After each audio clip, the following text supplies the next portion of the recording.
উপাচাৰ্য ডক্টৰ ডেকা ডাঙৰীয়াই জনাইছিলে যে ইয়াক আনুষ্ঠানিকভাৱে উদ্বোধন কৰা হোৱা নাছিল। যেহেতু মহাবিদ্যালয়খন ইতিমধ্যে আৰম্ভ হৈছে, আচলতে মই উপাচাৰ্য মহোদয়ক কৈছিলো যে মই লখিমপুৰলৈ আহিলে মহাবিদ্যালয়খন এবাৰ চাবৰ বাবে আহিম। যিকোনো কাৰণতে নহওক আজি এনেকুৱা এটা দিনত আহিবলগীয়া হ'ল, যিটো দিনত মোৰ অলপ ব্যস্ততা বেছি হৈ গ'ল। সেইকাৰণে মই যিমান সময় আপোনালোকৰ লগত কটাব লাগিছিল মই কটাব পৰা নাই। কিন্তু লখিমপুৰলৈকে মই পৰৱৰ্তী সময়ত যেতিয়া আহোঁ, এদিন সন্ধিয়া আপোনালোকৰ লগত ভাল কৰি অলপ সময় কটাই যাম, সেই প্ৰতিশ্ৰুতি মই আপোনালোকক দি থৈ গৈছোঁ। এই মহাবিদ্যালয়খন নতুন যদিও ইতিমধ্যে আমাৰ মহাবিদ্যালয়খনে শৈক্ষিক দিশত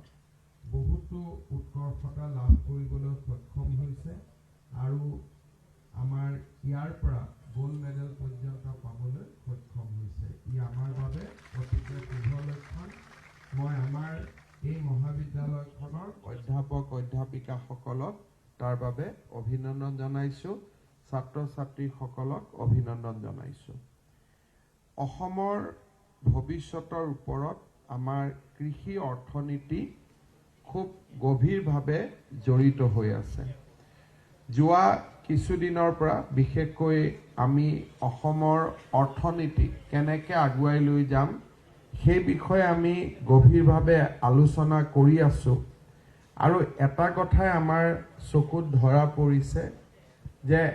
মোদী ডাঙৰীয়াই যি আত্মনিৰ্ভৰশীল ভাৰতৰ কথা কৈছে, ঠিক সেইধৰণে আমি এখন আত্মনিৰ্ভৰশীল অসমো নিৰ্মাণ কৰিব লাগিব। আজিৰ দিনত আমি যদি চাব যাওঁ, চাউলৰ পৰা আৰম্ভ কৰি কণীৰ পৰা আৰম্ভ কৰি পশু খাদ্যৰ পৰা আৰম্ভ কৰি মাছলৈকে অসমে সকলো লাগতিয়াল সামগ্ৰীসমূহ আমদানি কৰে। অসমৰ কৃষি ক্ষেত্ৰত অদ্ভুত সম্ভাৱনা আছে। কৃষি আমাৰ অৰ্থনীতিৰ মেৰুদণ্ড, কিন্তু কৃষিৰ আধুনিকৰণ নোহোৱা বাবে আৰু কৃষিজাত সামগ্ৰীৰ উপযুক্ত মূল্য নোপোৱাৰ কাৰণে আমাৰ যুৱক যুৱতীসকল কৃষি ক্ষেত্ৰৰ পৰা আঁতৰি যোৱাৰ বাবে আমাৰ এটা সময়ত আমাৰ অৰ্থনীতিৰ এই মূল যিটো উৎপাদন বা আমাৰ যিটো মূল চালিকা শক্তি, তাৰ পৰা আমি বহু দূৰ আঁতৰি গ'লোঁ। এতিয়া এখন নতুন যুৱক সমাজ লাহে লাহে গঢ়ি উঠিছে, যোনে আধুনিক কৃষি পদ্ধতিলৈ মন মেলিছে আৰু গাহৰি, মীন পালন, কণী, হাঁহ এই গোটেইবিলাকক লগত লৈ এটা নতুনকৈ অৰ্থনৈতিক আন্দোলন এটা গঢ়ি তোলাৰ প্ৰয়াস আৰু প্ৰচেষ্টা কৰিছে। আমি দেখা পাওঁ যে আজি আমাৰ অসমৰ লাগতিয়াল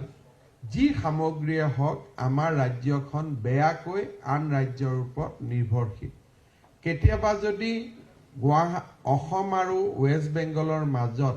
অহা যোৱা কৰা ৰাস্তাটো যদি এমাহ বন্ধ হৈ থাকে, আমি অসমখনে নিজৰ ভৰিৰ ওপৰত নিজে থিয় হৈ থকাৰ বাবে আমাৰ বহুত বেছি ডাঙৰ প্ৰশ্নবোধক চিন আহি পৰিব। কেইদিনমানৰ পৰা আমি এটা এনালাইচিছ কৰি আছোঁ, ৰেলৱেৰ লগতো কথা পাতিছোঁ, আমিও চাই আছোঁ যে অসমত ইনবাউণ্ড ট্ৰেফিক যিমান, ওলাই যোৱা ট্ৰেফিক একেবাৰে কম। যদি কয়লা, তেল আৰু চাহপাতক আমি বাদ দিওঁ, তেতিয়াহ'লে আমাৰ আউটৱাৰ্ড ট্ৰেফিক একো নাথাকে, আমাৰ ইনৱাৰ্ড ট্ৰেফিক থাকে। বহু দিনৰ পৰা মানুহৰ মনত প্ৰশ্ন আছিলে যে FCI অসমৰ চাউল নিকিনে। এইবাৰ যেতিয়া আমি FCIক অনুপ্ৰাণিত কৰিলোঁ, ৰাজ্য চৰকাৰেও আমি ধান কিনিব খুজিলোঁ, 10 লাখ মেট্ৰিক টনৰ ধান আমি নিৰ্ণয় কৰি ল'লোঁ, লক্ষ্য কৰি ল'লোঁ, কিন্তু আজিলৈকে আমি 25,000 মেট্ৰিক টন ধানো ক্ৰয় কৰিব পৰা নাই। গোটেই ৰাজ্যখনৰ চৰকাৰৰ সৰ্বাংগীন প্ৰচেষ্টাৰ পিছতো। তাৰ অৰ্থ হ'ল এইটোৱে যে আমি যিমানখিনি উৎপাদন কৰোঁ বা উৎপাদন কৰাৰ বিষয়ে আমি দাবী কৰোঁ, হয় ই মধ্যভোগীয়ে আন ধৰণে তাক ব্যৱহাৰ কৰি আছে, নহ'লে আচলতে আমাৰ উৎপাদনৰ যিটো আমি সংখ্যা কৈছো সেইটোৱে হাইলি আমি ইনফ্লেট কৰি কৈছো যিটো হয়তো ৰিয়েলিটিৰ লগত সম্পৰ্ক নাই এই গোটেই সমস্যাবিলাক সমাধান কৰাৰ বাবে আমি চেষ্টা চলাই আছো নতুনকৈ এখন এগ্ৰিকালচাৰ কমিছনো আমি কৰিম কেনেকৈ আমি ইয়াক ঠিক কৰিব পাৰো আৰু চৰকাৰে বিভিন্ন সামগ্ৰী বিশেষকৈ ধান মাহ জাতীয় শস্য এইবিলাক ক্ৰয় কৰাৰ উপৰিও আমাৰ যিখন পশু খাদ্য বা পশুৰ ভেটেনাৰী ফিল্ডৰ যিটো অৰ্থনীতি তাক বিকাশ কৰাৰ বাবে আমি গুৰুত্বপূৰ্ণ সিদ্ধান্তসমূহ লৈ আছো অলপতে আমাৰ এনডিডিবিৰ লগত অসমত প্ৰতিদিনে 10 লাখ লিটাৰ গাখীৰ উৎপাদন আৰু 6টা নতুন গাখীৰ শোধন প্ৰক্ৰিয়া গাখীৰ প্ৰক্ৰিয়াকৰণৰো আমি চিন্তা চৰ্চা কৰিছো যাৰ জৰিয়তে আমাৰ গাখীৰ উৎপাদনত আমি স্বনিৰ্ভৰশীল হ'ব পাৰো আজি আমি বহুতে এই অৰ্থনীতিৰ শক্তিটো আমি বুজি নাপাওঁ আজি গুজৰাটত দিনে প্ৰায় 3 কোটি লিটাৰ গাখীৰ উৎপাদন হয় কৰ্ণাটকত 80 লাখ লিটাৰ গাখীৰ উৎপাদন হয় আমুলৰ দৰে সংস্থাবিলাকে সেই ৰাজ্যসমূহৰ অৰ্থনৈতিক অদ্ভুত পৰিৱৰ্তন আনিছে মই আশা কৰোঁ যে আমাৰ এই মহাবিদ্যালয়ৰ পৰা যিসমূহ ছাত্ৰ ওলাই যাব অকল চাকৰিমুখী প্ৰৱণতা এটাৰ সৃষ্টি নকৰি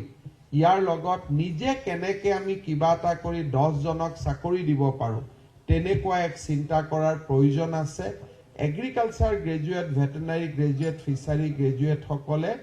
কৰবাত চৰকাৰী চাকৰি কৰি ধুবুৰী হদিয়া ট্ৰেন্সফাৰ পোষ্টিং দিছপুৰৰ অলিয়ে গলিয়ে ঘূৰি মাহত 20,000 টকা উপাৰ্জন কৰাৰ পৰিৱৰ্তে 30,000 টকাৰ উপাৰ্জন কৰাৰ পৰিৱৰ্তে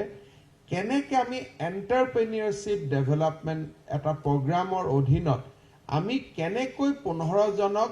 আমি নিয়োগ দিব পাৰোঁ কেনেকৈ আমি নিজৰ ভৰিৰ ওপৰত নিজে থিয় দিব পাৰোঁ তাৰ বাবে আমি চেষ্টা কৰিব লাগে